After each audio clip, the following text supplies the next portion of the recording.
Good morning and welcome once again to my YouTube channel. Today I want to talk about whether the royal family is treating Prince Harry like a criminal.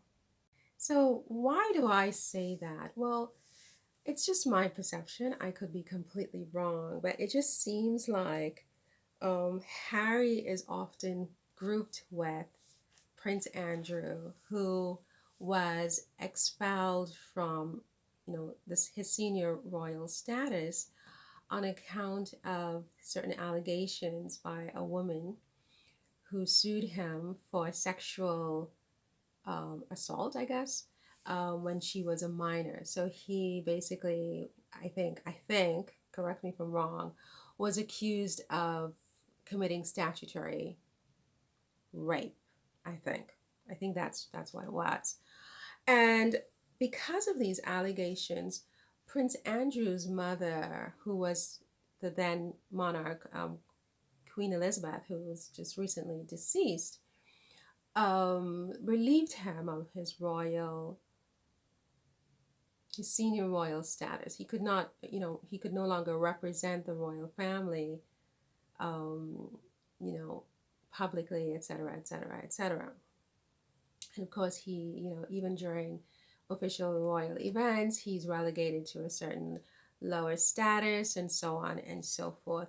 And importantly, he settled this lawsuit that was brought by this woman for several million pounds. So while he did not admit guilt, the fact that he settled this lawsuit for several million pounds, I don't know exactly how many, but it was quite a bit, um, might suggest to some people that there was enough to the story about the statutory rape charge to have warranted him settling the lawsuit.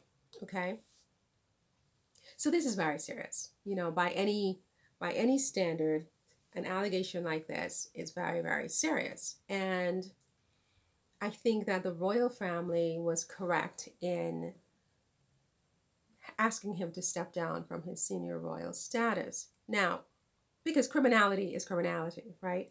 And the appearance of criminality or the appearance of impropriety is serious. I mean, you have to take that seriously as an organization, as an institution, if you want the integrity of your organization or institution to remain intact. So that's perfectly understood.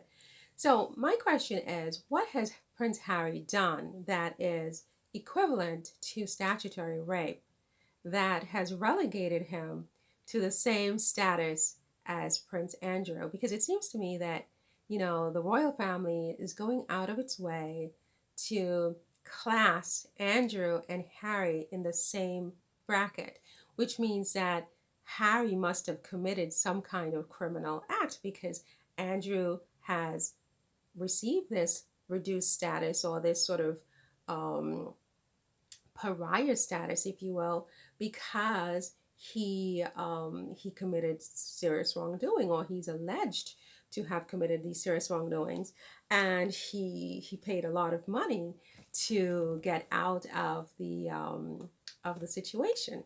So, to my knowledge, I don't recall Harry being accused of any wrongdoing, and to my knowledge, I don't recall him settling any lawsuits for any wrongdoing. I know that he has received payments from other people who have committed wrongdoings against him and his wife, Meghan, but not the other way around.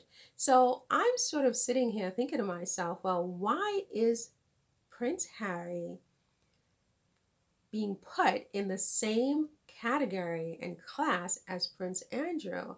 The only thing that I can think of that Harry did that could be considered remotely controversial is his choice of wife.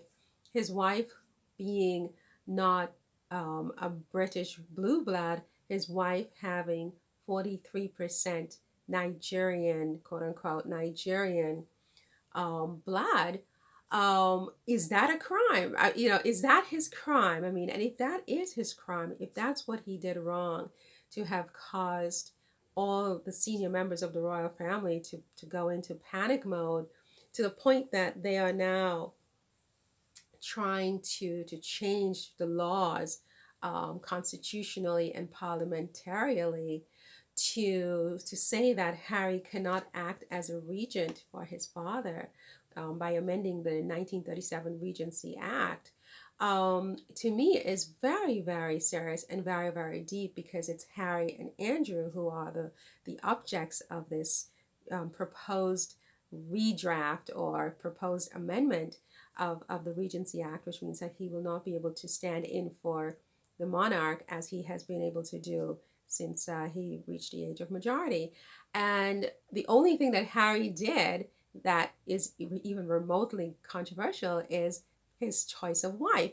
And if his choice of wife is being equated with statutory rape and other criminal or criminalities or other criminal offenses, it's very, very interesting, because the British royal family has been going to Africa for centuries, and they have said that they love African people and people in the Commonwealth who look like me and who are coded as black in society, and African origin, and this, that, and the next in society. I mean, they go into these countries, they visit, they watch as they do their tribal dances, and they clap, and it seems that they do a lot of charity work and this, that, and the next. And so it seems that they really love. I mean,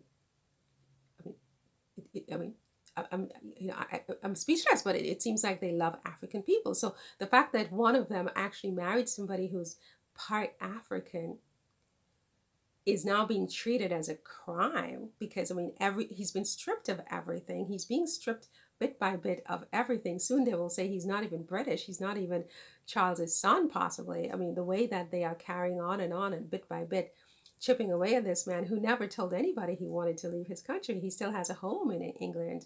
He's still fighting in the courts to get security so that he can be protected and his family can be protected when he's in England. When he was leaving, he asked to have a dual role so that he continued to serve the monarchy and the British people. So, the idea that he lives abroad, so therefore they have to chip him of all of his privileges and rights and equate him with Andrew, who committed crimes, is very, very bizarre. And I think it's really, really horrible, actually. I think it's a horrible thing to do to this young man, because to my knowledge, your choice of a spouse is not a crime in any jurisdiction. So that's all I wanted to say on that one.